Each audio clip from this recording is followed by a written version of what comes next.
Okay, so the one thing that I do want to point out with the Italy for the initial owner of the stove is that the first time I started a fire in this thing, it has on the back here, I didn't pay attention to it as opposed to the Suprema and the Rosa, but if you look in the back here, you can see 6 holes on the back of the firebox.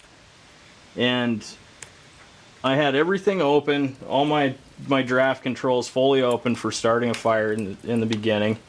And I'd gotten my fire up and put one piece of wood in there.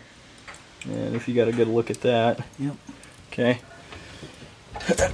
I put one piece of wood on top of my kindling pile and this thing took off like an absolute beast. It started heating up really fast. It sounded almost like a jet starting up because of those 6 holes in the back of that. And looking at it more, when you have these draft controls open, that's almost it's like an assisting draft that is just, it's feeding that fire even more and more and more. So you're getting twice the actual draft out of it, and you're going to create a hotter fire much quicker than you will in the other 2 stoves. So that's something that you really want to pay attention to, and not over firing your stove. So that's the experience that I'd had opposed to the other 2 stoves. So that's just something to really pay attention to. And I'm sure that Woody had mentioned it before in the other videos, but you really, before you want to start these things up, you want to clean those tops off because of the preserving oil that they put on them from the factory. It's really not good to breathe the stuff, and it's just, you take an extra 15-20 minutes to clean it off and you're going to have a lot less of a smoky house. So they also won't turn brown or black. As you can see, this one's nice and shiny. If you leave the stuff on there, we'll go out and we'll look at the Suprema and you can see the difference.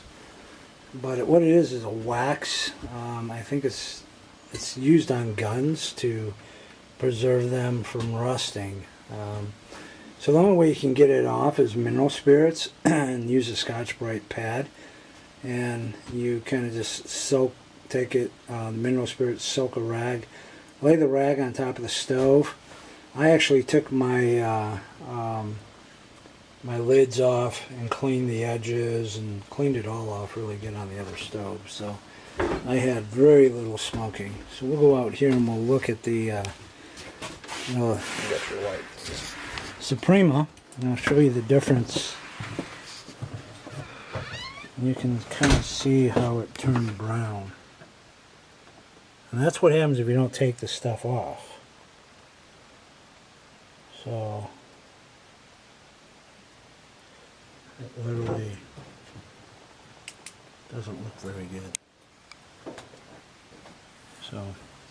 So overall, what I've experienced so far, I would say this little stove actually is one of the better heaters of the 3 that we've tested so far.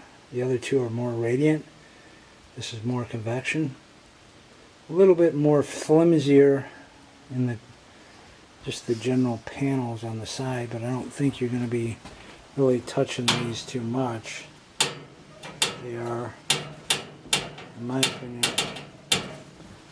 a little bit on the flimsy side. They could have done a better job with that, but the rest of the stove is solid.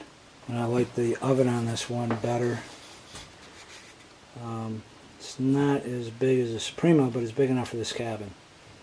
Whereas the Rosa, I would say, is a little on the small side for the oven. And the manual says 4 inches of brick underneath.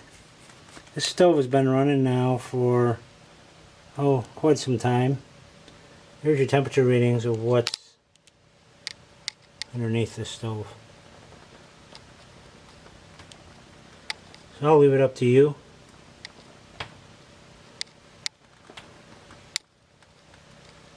Underneath the firebox, sheet metal, and my measurements are no more than 78 degrees down here, and it's plenty cold. And then, so when you have the drawer in there, I would say doesn't seem to throw a whole lot of heat. So I don't know what to say. I have no idea why they want 4 inches of brick under there. But I just thought I would let you guys know. And so anyhow, there you have it. And this is Woody from Obadiah's. And this is the Italy.